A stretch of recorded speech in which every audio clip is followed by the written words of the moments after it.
Lake Effect brings you conversations about what's happening in Milwaukee and the people, places, and organizations that shape our community. This is Lake Effect Spotlight from WUWM, Milwaukee's NPR.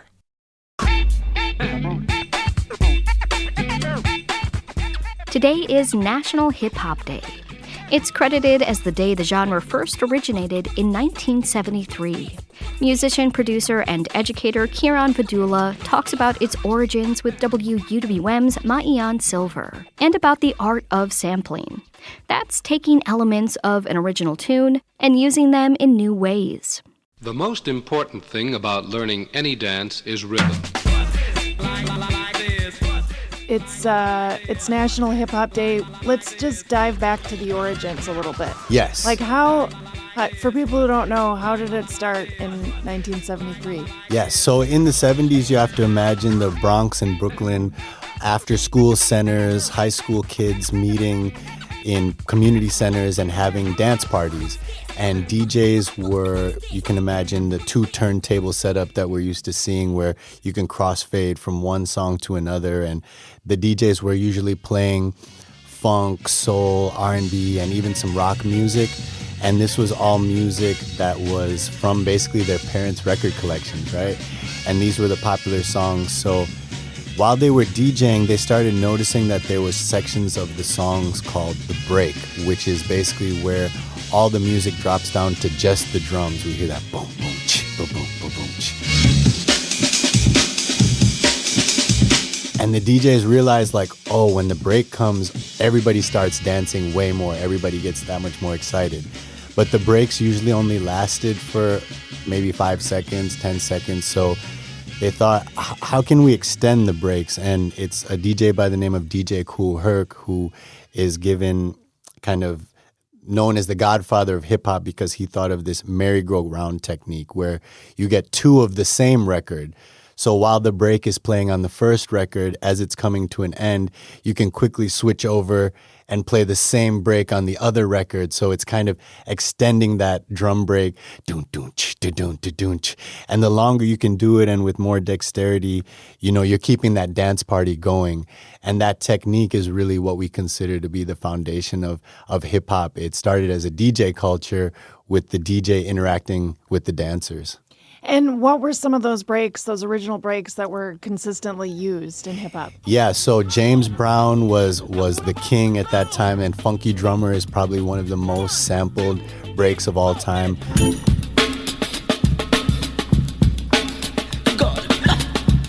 Another very popular one is Apache by the Bongo Band. Dun, dun, dun, dun, dun. Jump on it.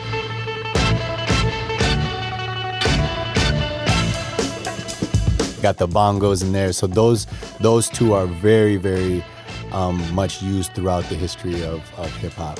Once you've got the break and you've got people on the dance floors going crazy to these sections, like how does that evolve? Yeah, so actually that's a very, very difficult technique. You can imagine you're putting the needle down, you have to find the right spot in the record. Eventually things like called drum machines, electronic drum machines start coming. So they start playing the beats that we're used to hearing, these big bassy beats with the electronic drums.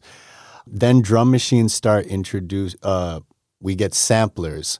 And a sampler is essentially, if you imagine a box that you can record a record into, and then you can chop up whatever you record into little pieces that you put into buttons. So once we have samplers now, we're not only getting the drum breaks, but people are using all different parts of the songs, like bass lines, piano parts, whole phrases, and are able to loop and rearrange a song into a whole different composition. And that's really where now we have like what we consider hip-hop production to be, which is a chopped up and looped sample with drums added to it. And a lot of the times the drums come from the breaks, but also they come from these electronic drum machines too. It can be vocals too even, right? Yeah, it can be vocals. And I think initially they would find more of a musical passage because they wanted to leave room for people to rap over or sing over.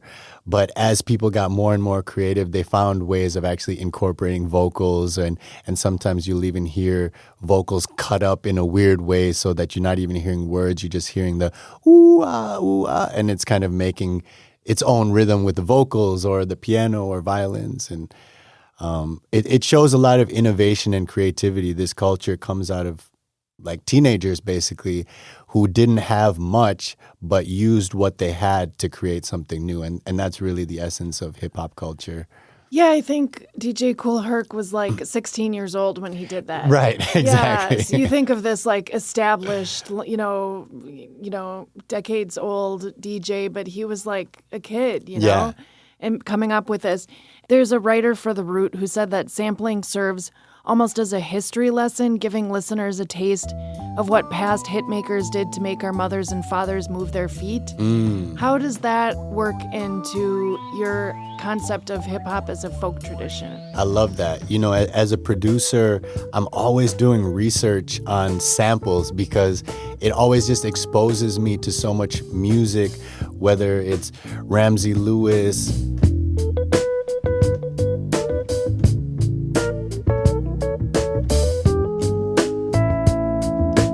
and different Herbie Hancock songs that I've never heard before.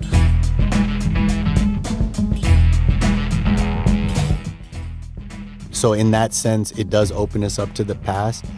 But when we think about folk music, we usually think about, the 1960s, Bob Dylan playing an acoustic guitar and playing the harmonica. But I consider hip-hop to be folk music of the present day, of the technology, because we're taking old songs and reinventing them. So the example I was talking to you about before in folk music that we think about is The House of the Rising Sun, right? This is a song that we don't know who really wrote it.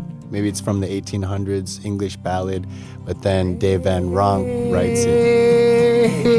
Is a house in New Orleans. Then Bob Dylan hears Dave Van Ronk play it, and he makes his version. There is a house down in New Orleans. Then the Animals make their version that then most people might know the Animals version. And it's been the ruin of many a poor boy.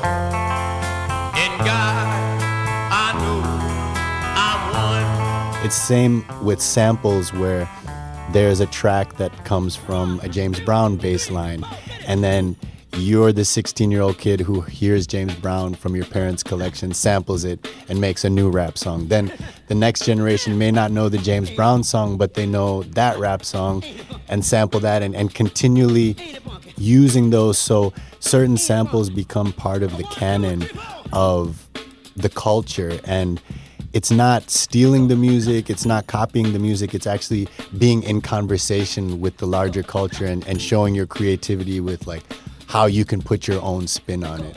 This is Lake Effect. I'm WWM's Maayan Silver. We're speaking with Kiran Vedula, musician, producer, and educator.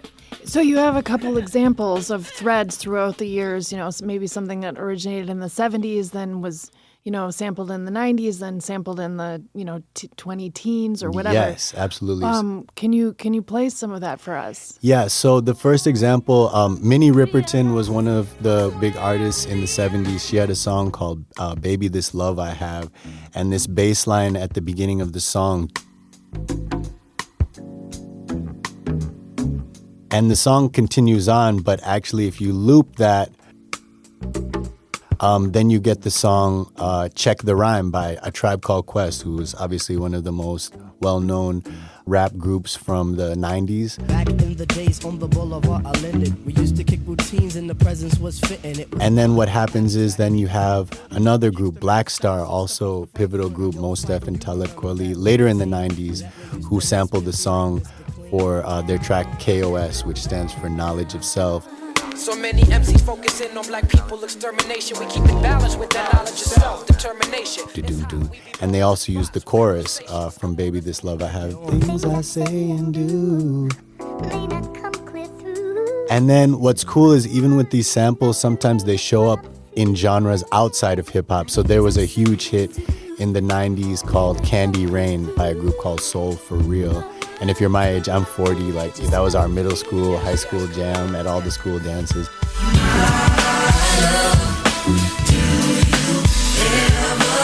That still has the same bass line.